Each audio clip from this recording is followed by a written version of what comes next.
Sharanam Bhava Karunamayi Kurudina Dayalu. Anni Bhuvanamburu Gachevu Prasannamurti Annapurna Varada. The audience would automatically wait for the Kriti. Yeah, like they were expecting. Mani Ayers, Kanakanku. Namaskaram. I have a question for both of you. Let's have some fun now. Fun? What do you want to do? You want to play Let's Monopoly play or something. Snakes and Ladders? You recognize the raga?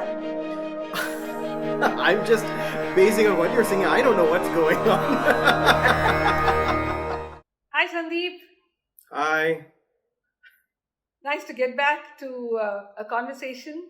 So I remember that we played the music of the great Shammugudi Mama and GN Sir, and we heard their versions of Kalyani. And Yes. I think we had to stop after that because we were so full of the emotive aspect of the raga. Yes. But then, there was something that I remembered and wanted to discuss with you.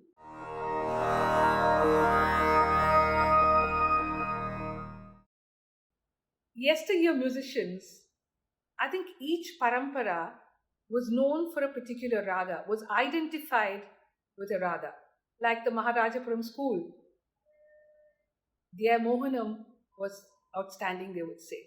Yes. So too, True. Shammugudi Mama's Karahara Priya, Yeah. GN Sir's Todi Shanmuga Priya, Maduramani Ayer's Kamboji. And also, when these great artists presented the raga, the audience would automatically wait for the Kriti. Yeah, like they were expecting. Mani Ayer's Kanakankodi or Shammugudi Mama's Ramani Samana. Am I right in my observation? Yeah, I think so. A lot of the old recordings, we hear them singing those songs and we know that those were their signatures, and I've heard so many stories. I think even today, there are a lot of artists who are associated with maybe certain ragam or kriti, and even the audience does enjoy hearing, those songs even more than once, and the artists do enjoy performing them. But at the same time, I've noticed that a lot of artists also like to introduce new songs. Even in the same ragam, concert to concert, you'll see a lot of new songs coming out. So do you think it's more important to keep widening the borders and increasing that repertoire? Yes, I think learning is a part of our life. It's a process that never ends. And change is part of evolution, right? You have to accept that. I think it's a very welcome trend. I remember my guru, MLV Amma, even in the years 1985, 86, 87, 88. She passed in 1990. Even at that point of time, her thirst to widen her repertoire was something that amazed me. Mm. Arangisai was a time slot that was very popular on the All India Radio, the morning 8:30 concerts. Yeah. She would listen to that, and then if she heard a new Kriti, she would say, what was that Kriti that was sung this morning? Who's Padantaram? And then she would send Kanyakumari Akka, or I would go and, learn those Kritis and then write out the notation and then kind of make it large enough for her to hold for her first few concerts. Okay. That's how she learned Hamsa Vinodini. Sharanam Bhava Karunamayi Kurudina Dayalu. And you won't believe it, Sandeep. MLV Amma sings it for the very first time. The raga, the kriti, and the swaram. And it's for a recording label. Oh, wow. Okay. That's how she also sang Shiva Shakti, it seems. Mm. And then she learned Urmika. The funny part of Urmika, I have to share this with you. Urmika was Yentani Vina Vintura. Yeah. Was the song. Famous song. Was the kriti. Yeah. And at that time, both TNT Sir and Lalguri Jayaraman Sir had tuned it. Okay. And we were in a dilemma as to whether this would suit us or that would suit us. Okay. I even remember the session, the listening session. We listened to both formats. And then MLV Amma loved the Chittuswaram of Lalgudi sir's Padantram. And we learnt that. All his Okay. Tilanas were learnt in the 80s.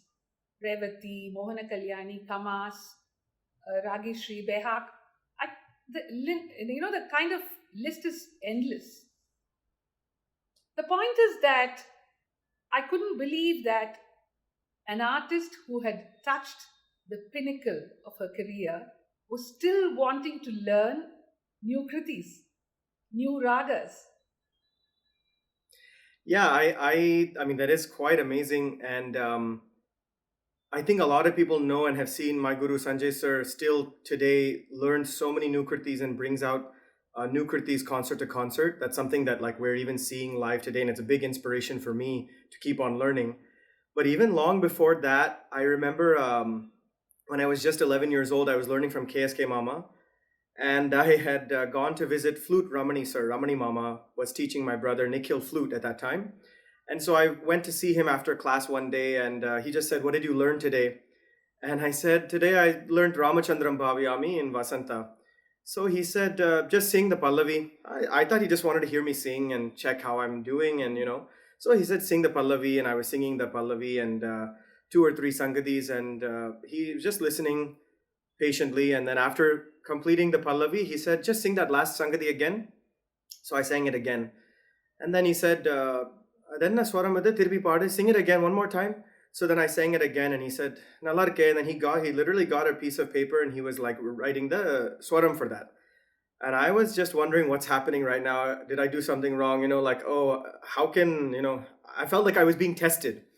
And then he just told me, "Nalarka, I know the song. I've not played it in some time. I want to add that Sangadi to my Padandram because I like that Sangadi." And I was just so shocked, I was 11 years old, and there's this master, super senior, genius flute vidwan who doesn't need to prove anything to anybody. He doesn't need to add one more Sangati. He doesn't even need to learn one more song. That is his expertise, and repertoire is already like that. But his mindset was such that I want to pick this up. I want to add this Sangati. It's something new. It's something different. So even at that stage in his career, he wanted to add that. I mean, that was just like really eye-opening for me at that age. I was so taken aback. And I had many more experiences with him and other very senior artists who had that same mindset. And that's sort of like, you see that mindset in true musicians, those really, I don't know what more to call them other It's than a being very trait true. called openness. Yes, You're absolutely. open to accepting good things and new things. Doesn't matter the MLV source. Amma had that. Yeah, MLV Amma had that also. Yes, That's why doesn't she matter kept the learning. source. Whatever. Yeah. Yeah. And she would appreciate, when she heard, that was the time when MS Amma had released those 5 albums of Annamaya Kritis. And we listened to Bhavayami Gopala Balan. I can't tell you how many times she listened to it. And then she came to that point where they sing Chatula, this point.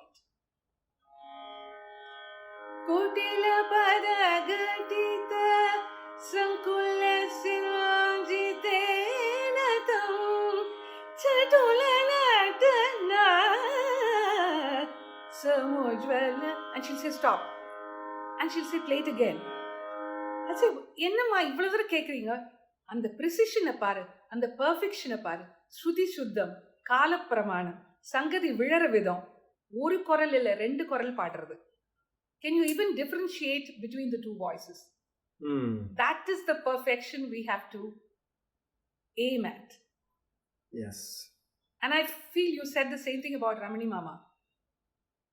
Yeah. Yes, absolutely. And something that, even Sanjay sir has said to me so many times, and Ramani Mama used to say it, is that the more we learn more songs in a ragam, we understand that ragam better. We understand other songs in that ragam better.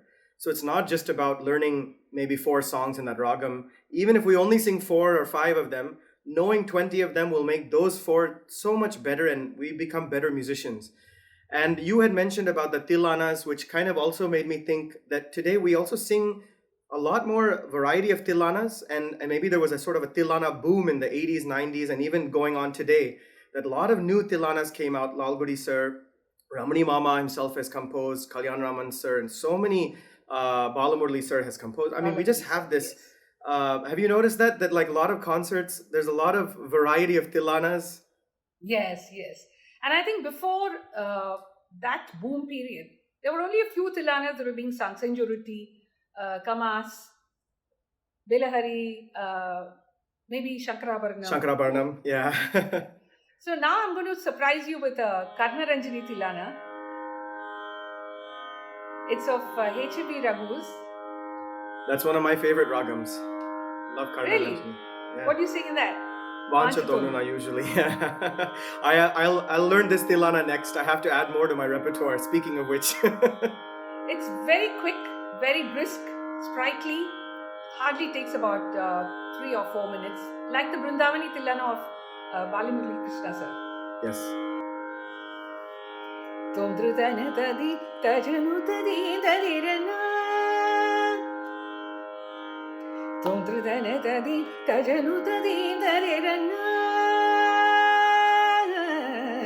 Tondrudana tadi tajanu tadi dadirana. Tadaratani udaratani tondrudana tadi tajanu tadi dadirana. Tadaratani udaratani tondrudana tadi tajanu tadi dadirana. Tadaratani udaratani tondrudana tadi tajanu tadi dadirana. Tadaratani udaratani tondrudana tadi tajanu tadi dadirana. Dirdani dirdirdirdirtani tajanu tatom tadim tadom tadim tadirana tajanu tadillana nadrdani to tillana nadrdani to dirdirdani dirdirdirtani tajanu to Tajanu dim dim takajanu tadim tadim. This is Kalyan Raman sir's Gavati tilana. really Gavati. Yeah, another favorite artist of mine.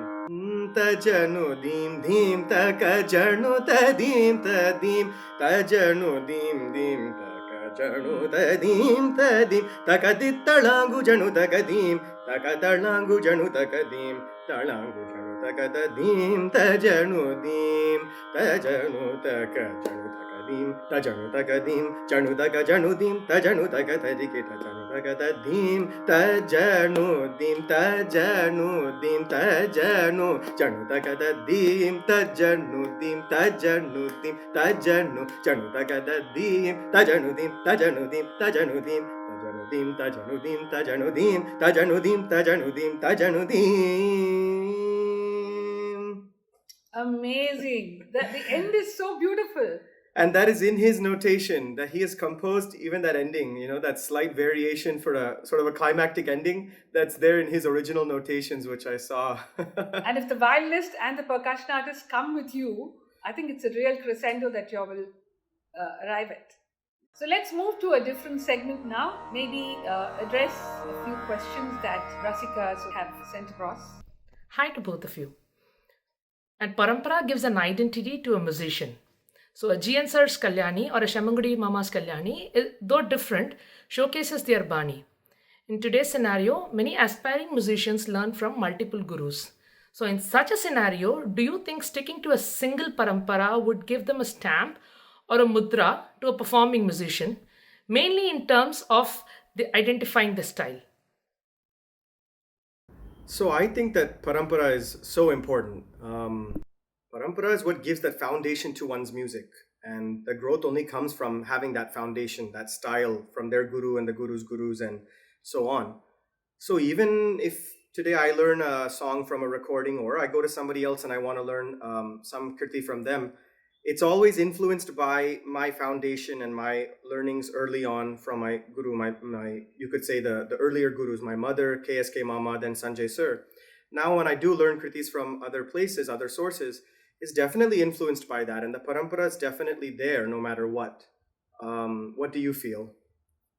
Yeah, you're on the dot, Sandeep. Yet I would reiterate and also assert that initially while we'll start to learn, the parampara plays a very dominant role. And I think the student needs to stay with one guru till he or she reaches a point of maturity, reaches a point of, a kind of a know-how where I would know that if I made a mistake, then I would be able to correct it. If I was grammatically wrong, if something was not right in the talam, then I would be able to identify that in my singing. No, that's the maturity level. Very Then, true. of course, as you said, when you want to expand your repertoire, you go to different gurus, or now so many learn online. I learn so much from what I hear online. I've learned from yesteryear musicians, I learn from contemporary musicians, I learn from anyone where I feel that Kriti is good, that I would be able to adapt it into my fold. And then what I do is I give it my own touch. I bring in some sangatis, I correct a few places here and there and make it my own. So for any student, I would finish this question, this answer, by saying that a parampara, a guru, the guru initially is extremely important. And after you reach a point, you can, digress. So let's move to the second question. Hello. So my question is, have you broken away or modified any of the fundamentals that your guru has taught you? And also, how difficult has it been for you to create something new or experimental? How difficult has it been to modify? I'm going to talk about you, Sandeep. Okay. Years back, when I came to LA for the SEMA concert, I was home and your mother was very insistent that I listen to you singing. Oh my God. Okay. It was a pleasure. I mean, in the sense that, we had some time on our hands. It was not the concert on the same day and we arrived on the same day. So there was time and we were all relaxing. And so you came in and started singing Gauri Manohari. Okay. The moment you started, I could recognize the parampara that you belonged to. Who was your guru? The body language, the way your voice came in, Okay. the facial expressions, just everything was a giveaway that you were learning from Sanjay. Okay. And then you sang, I think, Brova Samayamide, if I'm not mistaken. Probably Guru Lekha. Guru Lekha? Okay, maybe. But I remember the Gauri Manohari. It's still imprinted in my head. But then the Gauri Manohari that I heard then, maybe at least 20 years ago. Okay. And what I hear now of what you sing. I think there's a wide spectrum of change that I see. A lot of changes. Whew, okay, good. In 20 years, I hope so. A lot of maturity of expression. Okay. You have not deviated from your guru style, yet I feel that you're forming your own patterns of singing. Okay. If I might talk about myself, in the year, I think I can even say in the years, between 91 till 2000, people were always restless. There was a group that was very happy that when I sang, they could see a reflection of my guru MLV Amma, the way she would sing the brigas or the Sangati or the Raga delineation, whatever. But then there was a small group that kept saying, MLV Mariye irukku, and then stop there. So that was a little hint for me to probably understand that I need to get into my own groove. I need to find ways of modifying my music. Stay with the mother, yet grow as a child. You know what I mean? Yeah, absolutely. I think you hit it on the head. I'm not one really to comment about you or MLV Amma, but I have personally heard some old recordings especially one recording of Rishabha Priya stands out to me because it was one of the earliest recordings I heard of MLV Amma, and one of the recordings that I had heard of yours back in the 90s, maybe the late 90s. And I remember that at that time it was a very new ragam for me, and I hadn't heard much of that ragam, so it stood out, you know. And I think that MLV Amma had sung Gananaya Desika, Kotishwara Kriti. And then I think I had heard you sing an alapana for either a Ragam Tanam Pallavi, it might have been, or Gananaya Desika. I'm unable to recall. But I remember that there was so many similarities in the approach, especially being a ragam I was not familiar with, and I was trying to familiarize myself with that ragam because I just liked that ragam so much, that there was so many similarities. And but over the years, having heard you so much more over the next 15, 20 years after that, I could see a lot more differences, you could say, in the musical styles. Although the approach is similar, and I still listen to a lot of MLV Amma's music, and I mean, I was always a big fan, and I'm not just saying that because we're having a conversation. I really always have been, Thank and you, Sandeep. my whole family has been. So it's kind of something that I've noticed as well, and I do appreciate that you said regarding the Gaudi Manohari. It's not something that I did very consciously over the years, and I still have so much more to go and so much more to develop in my music and my musical growth. But there definitely have been times that, people have said I'm a copy of my guru and all that stuff. And I took it as a compliment for many, many years, and I still do. Most of the time when somebody says, I know they mean it in a good way, and I take it as a good way because, hey, for me, he was my idol growing up, and he still is, he's my guru, my idol, mentor, everything. So I take it as a great compliment when somebody says I'm even able to replicate something that he's singing. That's amazing. I couldn't ask for anything more. I think as the years go, I'll continue to explore my own creativity and go from there. It certainly is a compliment. I mean, for people to say that you sound so much like your guru, there is so much of resemblance. Yet, I think each artist needs to find that space and your own style that you will leave behind as a legacy. Sudha ma'am, what do you think your guru would have expected from you as a torchbearer of a grand legacy? And how much do you think have you fulfilled? My guru, MLV Amma, I think was known for her propagation of Dasa Kritis, Haridasa and Purandara Dasa mainly. Yeah.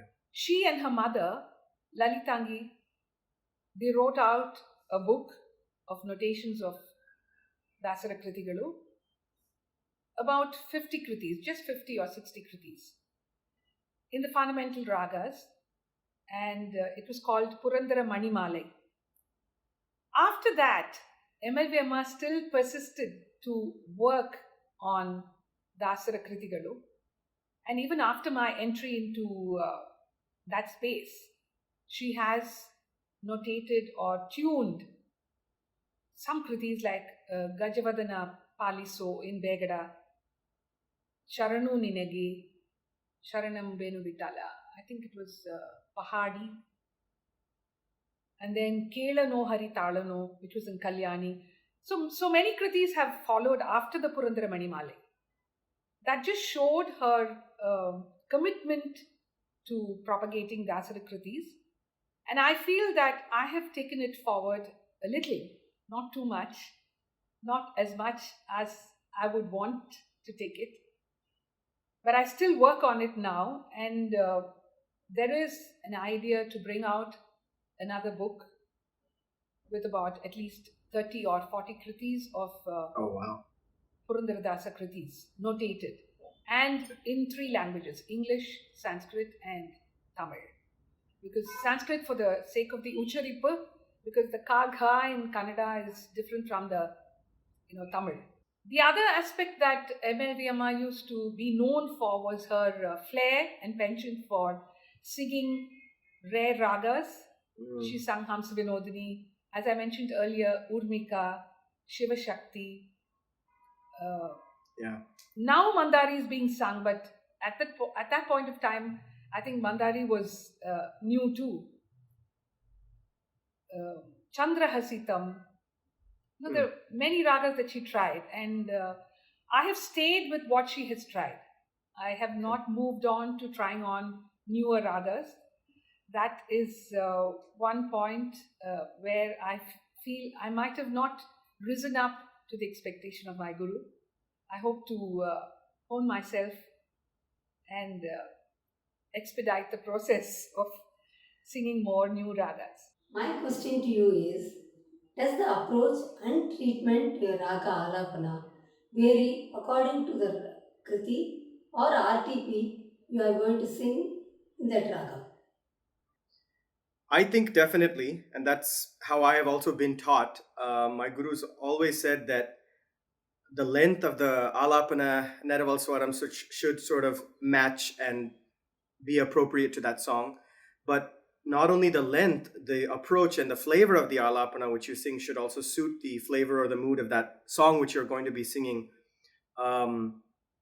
In fact, another example, Ramani Mama used to tell me that I once approached him and I said, Mama, what do you think about this sort of debate about this Sadharana Gandharam and Antara Gandharam usage in Ananda Bhairavi? And, I remember going around and asking different musicians who used to visit us this question or 2-3 questions on repeat. And this was one of them. Because I like that Sangati. Pa, ma, ga, ga, ma. It'll come in the Chitta Swaram of Marivera. Pa, pa, ma, ga, ga, ma. That's how I learned it. Then I had this sort of back and forth. And he told me, interestingly, that his approach was, if the kriti which he was going to play that day had it in the Sangati as he had learned it, he would include it in the alapana. If it was not there in the kriti that he was going to play, he would not play it in the alapana because he said it's an extension of the song.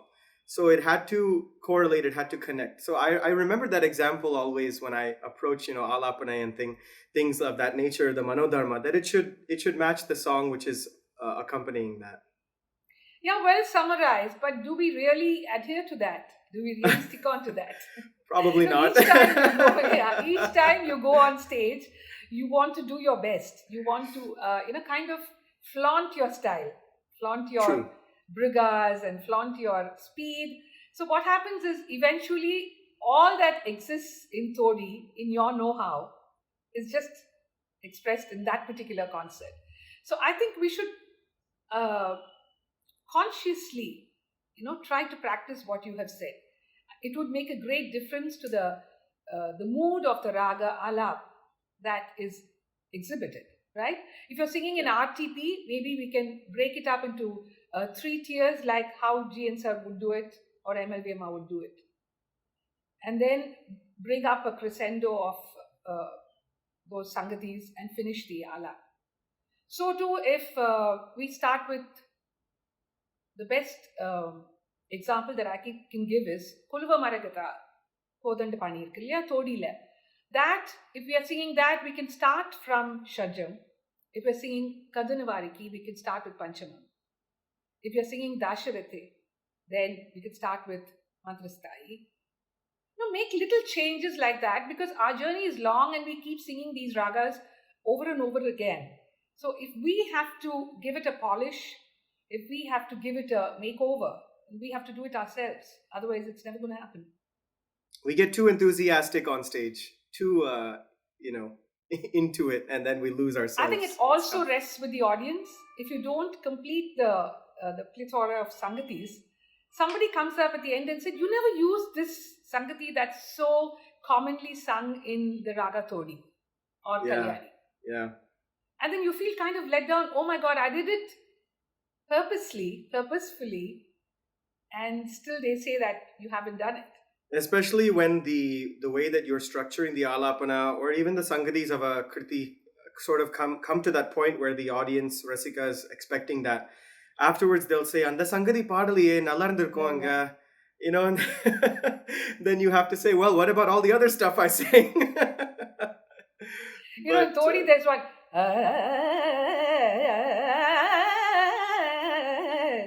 That sangati comes at the very end, usually. So if I don't sing that, if I avoid that, then they say, you never did the another 3 octave ஒரு briga ஒன்று வருமே ma'am, MLVMA பாடுவாளே. You missed that out. I was waiting for that at the end of the Raga Alap. In O Jagadamba, I sing Anni Bhuvanambu Gachevu Prasanna Murti Annapurna Varada. And then somebody said, Nalada Padra, but I'll just send you one recording at Lavandu Vera or Sangadi Varu. And then they sent it to me, and it was Anni Bhuvanambu Gachevu Prasanna Murti Annapurna Varada Vinna. Ah. So I said, okay, I know. I purposely was not singing it. Nallada irukku. Okay, I'll sing it. It's good. I also started to think, okay, it's nice. I'll sing it. And so now I sing that also. Yeah, I think it's, as you said earlier, it's the moment which decides what you want to sing. So let's move to the next question then. Yes. Namaskaram. I have a question for both of you. Sudhaji, how much is too much briga? And can you give a small demo, please? Thank you. Sandeep, while many artists avoid singing Vivadi Ragams, it seems to come easily for you. How did you achieve this? Oh, okay. I'll let you Okay, answer the first. brigas. Yes. Yeah. What is a briga? It's a group of notes that are sung, which make it look a little complex. And I think the briga trend was mainly brought to the forefront by GN Sir. And then, of course, all of us have started to follow that trend. I'm going to demonstrate what might be a briga, the right proportion.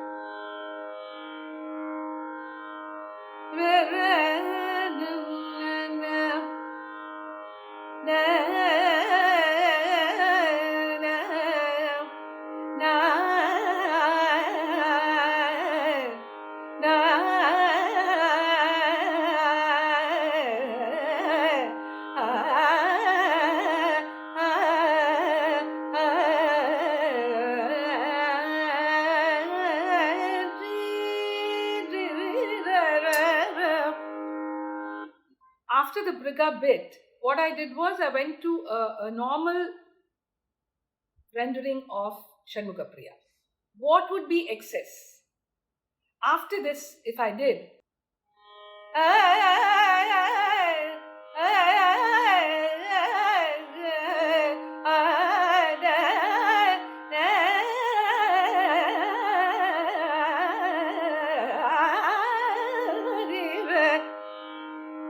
do you think that's excess? What's coming next? It depends. What's that laugh? I think it's so much of it is contextual, the way that I look at it. Yes. That I wanted you to say that. That's why there is nothing like excessive briga. It's a proportion that you maintain while you're singing the raga. My guru used to say, the reason why I keep saying my guru used to say in every answer is because it kind of gives the answer an authenticity, a stamp of validation, a stamp of the old world, principle, values. If you did sing brigas, she would say, sing a jaru. If you did sing jaru, then move to a long note, karve. And then the higher and the lower, the alternating. And then the speed sangatis. And then repose on different notes. So when you give a little portion to each of what I have said, I think it completes the raga. Instead of just meandering up and down and singing just speedy sangatis. So addressing his question regarding Vivadi Ragams, well, first of all, I guess I should thank him for saying that I sing them with ease. I don't know about how easy it is. I'm glad if I'm making it look easy, that's good. Mission accomplished. But Yes. definitely not always an easy task to tackle the Vivadi Ragams. Vivadi Ragams, I don't know. I was drawn to them from a very early young age. One of the very first recordings I heard and was exposed to Vivadi Ragam was Chalanata, sung by Sanjay Sir, Yedi Agati. And at that time, I didn't know what Vivadi means, and I didn't really understand what in that ragam was appealing to me. I just liked it. Then somebody gave me this set of recordings of the 72 Melakartas sung by Kalyan Raman sir. So in that, he has sung a little bit of Alapana, Neraval Swaram, and a Kriti in all of the 72 Melakartas. So naturally, including all of the Vivadis, he has sort of addressed those. That was kind of an explosion of my brain, you know. It just opened up that set of going through those 72. I don't even know how to, I still, even now, that is one of the things which is always on my phone or always on my laptop, easily accessible. And I refer to it very often while traveling. You know, I want to sing this Vivadi today. I want to sing that. What has he done in that ragam? What has he explored? So I often refer back to that. And I don't know, it was just something that in his music, it showed me that there's no boundaries, you know, these ragams, which were sort of considered a little more difficult. He sang with such an ease and comfort that it was like a challenge to me that, hey, I want to sing like that too. And I would want to replicate what he was singing. But I think it's a question of demystifying how to sing it. Don't you think so? Yeah, definitely. So often people ask, how do you sing that? You know, how do you sing a Vivadi? Okay, so it's not something that I just woke up and said, oh, I can sing all the Vivadis. No, definitely not. The way that I approach them is usually to break it down. First of all, understand the notes in that scale, you know, which Rishabham, which Gandharam. And once we get that, how do I piece those together so that it doesn't just sound like standalone notes? And then to get that ease of singing, that connection of the notes, I go back to Sarli Varse, Janta Varse, and I sing in those Vivadis. So whether it's, let's just take Rasika Priya or something. Yeah. Sa sa ri ga ma pa da ni sa ni da pa ma ga ri sa sa ri ga ma. Starting right at the basics, that sa to the ri to the ga to the ma, that relationship has to become second nature in the voice and in the brain. So I would go back and sing some of those then in Akaram. Always coming down always would feel a little more uncomfortable. So it's Tighter, always, yeah. yeah. So I would then go and sing that more times, you know, and I used to just repeat. It was all repetition. And after you break that down and you can understand, okay, when I have to take the Devatam is da. And when I want to take the Risham, Ri, you know where the Ri and the da and the ga and ma, you don't need the previous note. Then you can start to approach it like Shankara Bharanam or Kalyani, where you have those sangadis. And of course, a lot of it was I was copying what I had heard first and only then building on it. So Kalyan Raman sir used to sing this sangadis very often. It was a very sliding sangadi that he used to show that ni and the da relationship. Da. And so But how I used do you to sing the just take speed? How do you sing the speed? So Like, yeah, you know, you said you bring it to a point where you feel at ease, like how you would sing a Shankarabharanam. yeah. But how do you do the speedy sangatis? That's my question. You sing Janta Varse?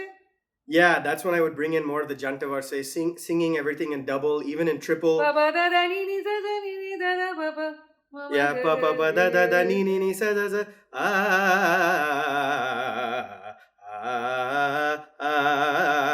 kind of the increasing the speed a little bit, even in the basic sangadis, and then the Janta sangadis, and then adding triple, quadruple. Over time, of course, you know, it was always But okay. after all these quick fixes, it should not be like a puzzle. It should be like a comfortable swarupa. I think once you get comfortable with all those pieces, as you say in the puzzle, the pieces, you put them together so easily, right? I mean, once you are comfortable with all of those separate pieces, you also, it kind of goes back to whether it's a Vivadi or whether it's even a Ghana Ragam. How do we develop that comfort of knowing what to sing next and how to sing it? It works in a similar fashion in a Vivadi, only there's, like you say, it's something we need to demystify, you know, because there's something about that Vivadi that people think, oh, that's something difficult. I feel that it's just something which was a little more rare and uncommon for some period of time, and then only people started to sort of explore those a little more. So maybe that's the only reason I feel that there's a sort of And I think Kotishwara Iyer has given it to us on a gold platter. So you just learn his kritis and you'll be able to approach any raga easily, I think. Yeah, he's composed in all of the 72 Melakartas on Lord Muruga. That whole set is a beautiful set of compositions that he has done. So all the Vivadis are covered there. That's amazing. Yeah.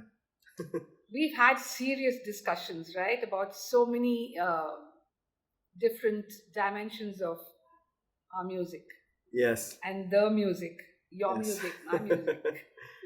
Let's have some fun now. Fun. What do you want to do? You want to play Let's Monopoly play or something. Snakes and Ladders? Or Dayakatta, maybe. Sure. I don't know. I don't know what that is, but okay. Dayakatta in Ragam. Okay. Now I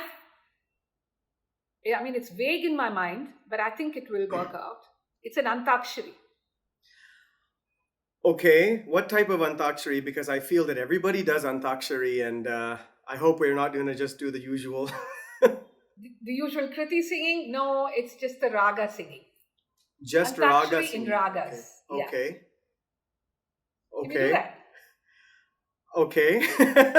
Your Let's give okay it. is so tentative that I'm going to push you into the well now. Let's give it a shot. Let's give it a shot. Okay, but don't make me look too bad, huh? Please. It doesn't matter. It's a game. Somebody has to lose. Somebody has to win. Okay, fine. Fair Or enough. maybe both of us will lose. We don't know. Fair enough. Let's try it out. Sure.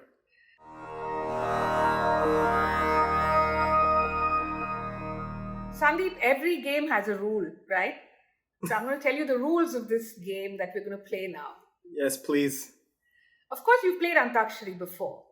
Yes. And it just means that whatever you end with, there is a new beginning. Yes. Like after this lockdown, there's going to be a new beginning. Hope so. Be positive, man. Yes, I'm saying I hope so. That is positive. Yes. No, but that hope has to be at a yettukatta shruti, It will. not at a nalakatta. It will. It Yes. will. So this game has very simple rules. I will sing a raga, you identify the raga, and whatever the last alphabet is, you begin with that alphabet. You begin a raga with that alphabet. Oh, okay. Okay. And it just moves on. Okay. All right. So we try and sing ragas precisely. Yeah. So I was just going to say, don't make me look bad. If if I'm not able to identify it right away, it'll be my fault, not yours. So you have to keep singing a little bit and give me some time. Let's see. You're sure about that?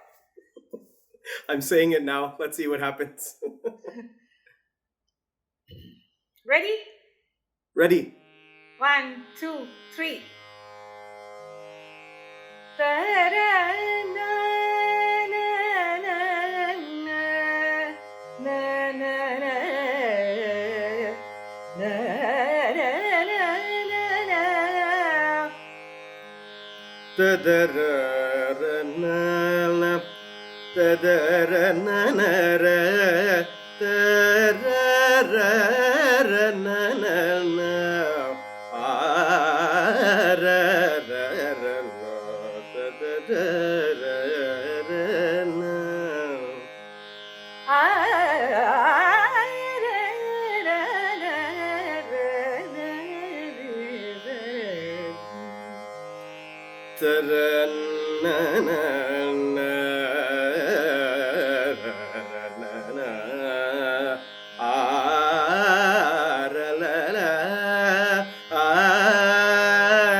Nisanira samaga panira sanira maga saga panira sanira maga sanira sanira ramaga samaga panira ra ra ra ra.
Wait, there's a change.